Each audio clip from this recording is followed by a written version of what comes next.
In the noise of our modern world, we are seldom alone.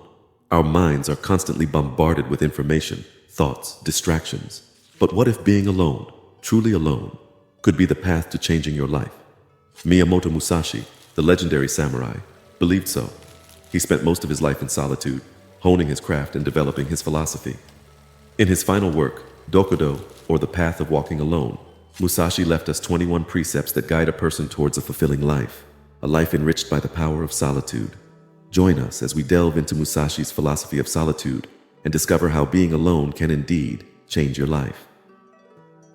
Before we dive into the profound thoughts he left behind, let's first delve into who Miyamoto Musashi was. A revered figure, a ronin, a roving samurai without a lord, Musashi was born in 1584 in a Japan torn apart by civil wars. His prowess with the sword was unparalleled, but it was his profound wisdom that continues to inspire us centuries later. He was an artist, a philosopher, and most famously, a swordsman who won over 60 duels, many of them to the death. But his journey was far from a trail of endless violence. It was a path that led to deep introspection and wisdom. Musashi's life was marked by a relentless pursuit of mastery over self, through discipline, dedication, and crucially, solitude. Musashi's solitude wasn't about a monk-like existence away from society. It was about mental solitude, a self-imposed state of mind where the chatter of the external world was muted. He advocated introspection and a clear mind free from distractions as the path to self-improvement. This understanding was encapsulated in his Dokkodo, which translates to the path of walking alone. Through these precepts, he provided guidance on how to live without fear, regret, or distraction, and the importance of being true to oneself. Let's now delve into these teachings and unravel how embracing solitude can significantly alter our lives. The importance of solitude. Musashi's philosophy emphasized solitude, not as a means to isolation, but as a path to self-discovery and self-improvement. He believed that solitude allowed him to sharpen his mind and body without distraction, honing his skills and understanding himself at a deeper level. In the silence and peace of solitude, he found clarity, freed from the influence and judgment of others. It was an opportunity for him to learn, grow, and come to terms with his own strengths and weaknesses, without the external noise that often clouds our judgment and self-perception. Musashi wrote, "Think lightly of yourself and deeply of the world." He urged people to turn their focus outward, to observe, learn, and understand the world around them, while maintaining a humble sense of self. It's about removing ego and opening oneself to the vast knowledge the world has to offer. This humble self-awareness, coupled with a profound understanding of the world, forges a formidable path towards self-improvement and personal growth. But how can we apply these ancient teachings to our modern lives? Let's delve into practical ways to walk our own path of solitude, guided by Musashi's wisdom. The lessons Musashi gleaned from solitude are not just applicable to the life of a samurai, but can be carried into our lives today, centuries later. He formulated these insights into the Dokkodo, also known as the Path of Aloneness, or the Way to Go Forth Alone, a short work written a week before his death. One of the lessons Musashi teaches us is the value of self-reliance. He states in the Dokkodo, "Do not seek pleasure for its own sake." This is a reminder that fleeting happiness derived from external validation or material possessions does not lead to long-lasting fulfillment. Instead, Musashi urges us to find satisfaction within ourselves, in our actions, and in our personal growth. Another key point in the Dokkodo is the principle of do not, under any circumstances, depend on a partial feeling. This urges us to not act impulsively based on transient emotions, but to carefully contemplate our actions and their consequences. Our decisions should be thoughtfully made, fully conscious, and independent of fleeting feelings or external influences.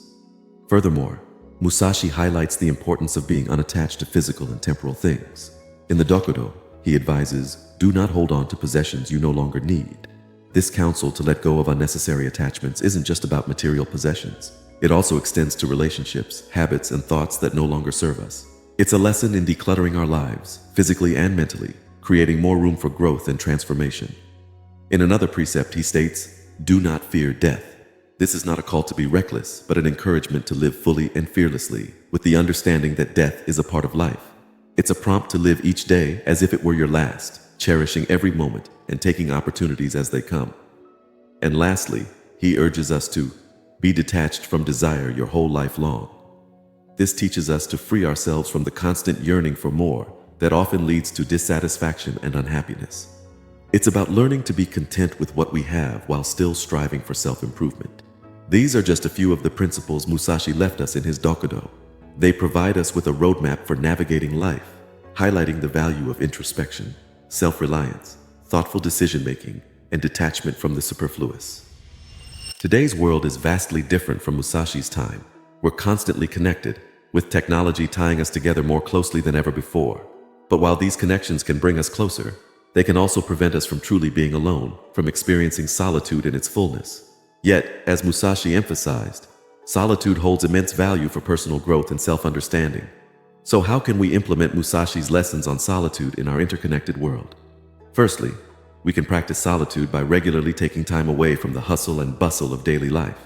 This could be through daily periods of silence and solitude, be it through meditation, walks in nature, or simply sitting quietly in a room.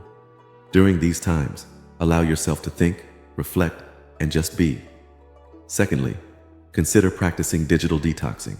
Setting aside designated times each day to disconnect from our devices can provide us with much-needed space for self-reflection and inner peace. It's a way of asserting our independence from the constant demands for our attention and creating space for solitude. Thirdly, solitude is about more than physical aloneness. It's also about mental and emotional aloneness. This means learning to detach ourselves from the need for approval, the urge to compare ourselves to others, and the desire to conform. It's about learning to stand firm in our beliefs and decisions even if they go against the crowd. Lastly, make solitude a priority. Treat it as an essential part of your self-care routine, something non-negotiable. See it not as a luxury but as a necessity for personal growth and self-understanding. The world may be different from Musashi's time, but the lessons he learned in solitude are timeless. By incorporating these principles into our lives, we can learn to not just be alone, but to thrive in aloneness, finding peace and fulfillment within ourselves.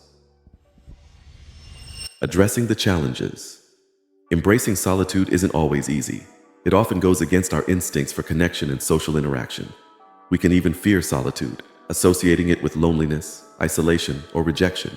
And in our connected world, choosing solitude can feel counterintuitive, even counterproductive. Firstly, it's essential to differentiate between solitude and loneliness.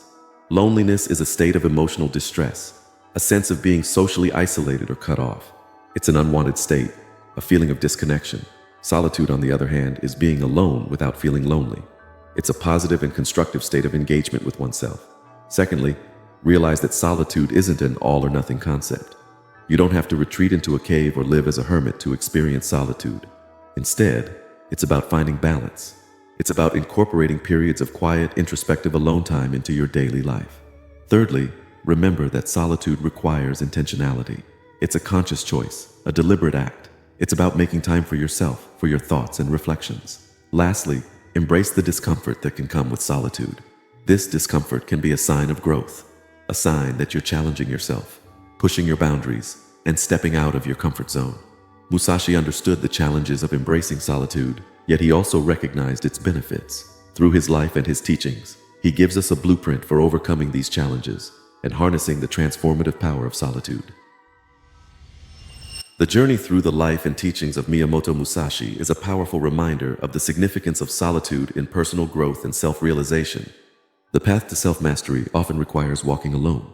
The journey may not be easy, but it is undoubtedly rewarding. And perhaps, as Musashi did, you too will discover that being alone can indeed change your life. Thanks for watching. If you found value in this video, please like, share, and subscribe for more philosophical explorations.